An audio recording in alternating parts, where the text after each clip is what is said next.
আসসালামু আলাইকুম। বাংলাদেশের দক্ষিণ পূর্ব অংশের ফেনী, নোয়াখালী, কুমিল্লা সহ আরও কয়েকটি জেলায় বর্তমানে খুবই ব্যাপক বন্যা পরিস্থিতির সৃষ্টি হয়েছে।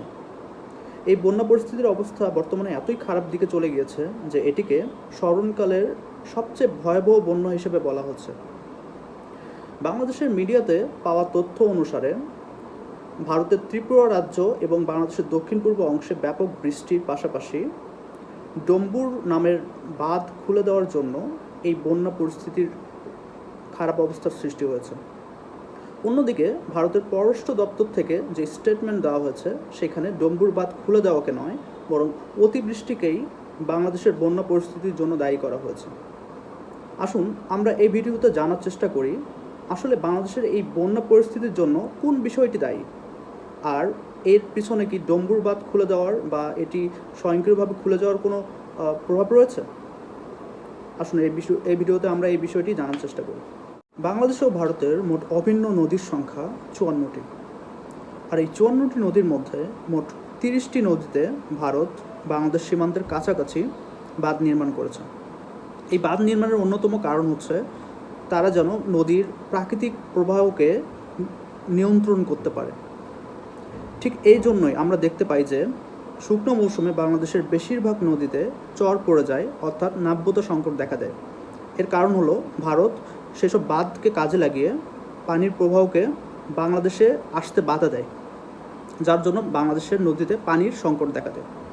ঠিক এর বিপরীত চিত্র দেখতে পাই আমরা বর্ষা মৌসুমে, যখন এমনিতেই বৃষ্টিপাতের জন্য বাংলাদেশের নদীগুলো ফুলে ফেঁপে থাকে, যেখানে কোনো নাব্যতা সংকট থাকে না। ঠিক সেই সময় ভারত সেই বাঁধগুলোকে কাজে লাগিয়ে তাদের অতিরিক্ত পানি বাংলাদেশের অংশে পাঠিয়ে দেয়, যে পানির ফলে বাংলাদেশের প্রায় অনেক জায়গাতেই বন্যার সৃষ্টি হয় প্রত্যেক বছর। আমরা এটা প্রত্যেক বছরই দেখতে পাই। ঠিক এই ঘটনা বর্তমানে ফেনী, কুমিল্লা এবং নোয়াখালীর মতো জেলাগুলোতে ঘটেছে।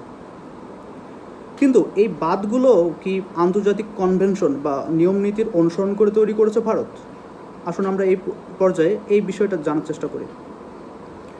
জাতিসংঘের 1997 সালের আন্তর্জাতিক নদী ব্যবহারের কনভেনশন অনুযায়ী উজানের কোনো দেশ এমনভাবে নদীকে ব্যবহার করতে পারবে না যার ফলে ভাটির দেশের ক্ষতির শিকার হতে হয়।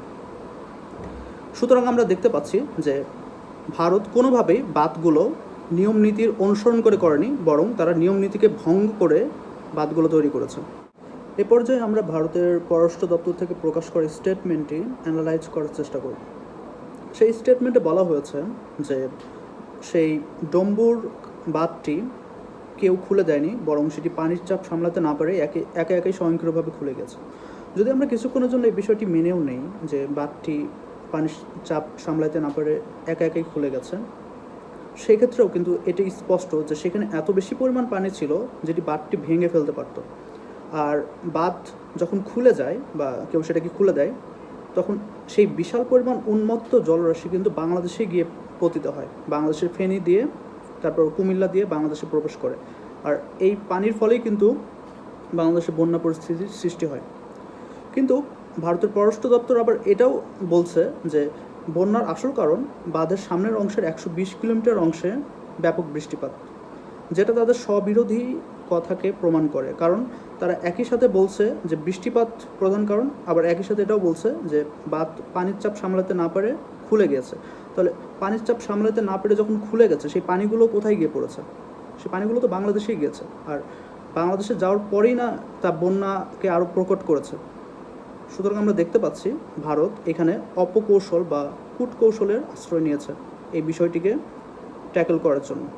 এখন আমরা জানার চেষ্টা করব ভবিষ্যতে ভারতের এরকম মানবসৃষ্ট বন্যা থেকে এবং পানি আগ্রাসন থেকে বাংলাদেশ যদি রক্ষা পেতে চায় তাহলে ঠিক কী করতে হবে।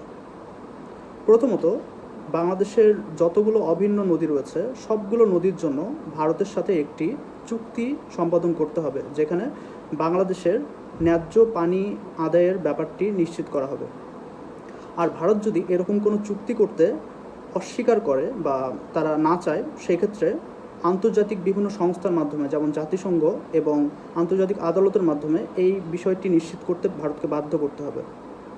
একমাত্র সঠিক এসব পদক্ষেপ নেওয়ার মাধ্যমেই বাংলাদেশ ভবিষ্যতে এসব মানবসৃষ্ট দুর্যোগ এবং মানবসৃষ্ট বন্যা থেকে রক্ষা পেতে পারে। আশা করছি ভিডিওটি আপনাদের কাছে ইনফরমেটিভ মনে হবে। ভিডিওটি ভালো লাগলে শেয়ার করার জন্য অনুরোধ করছি। ধন্যবাদ সবাইকে। আল্লাহ।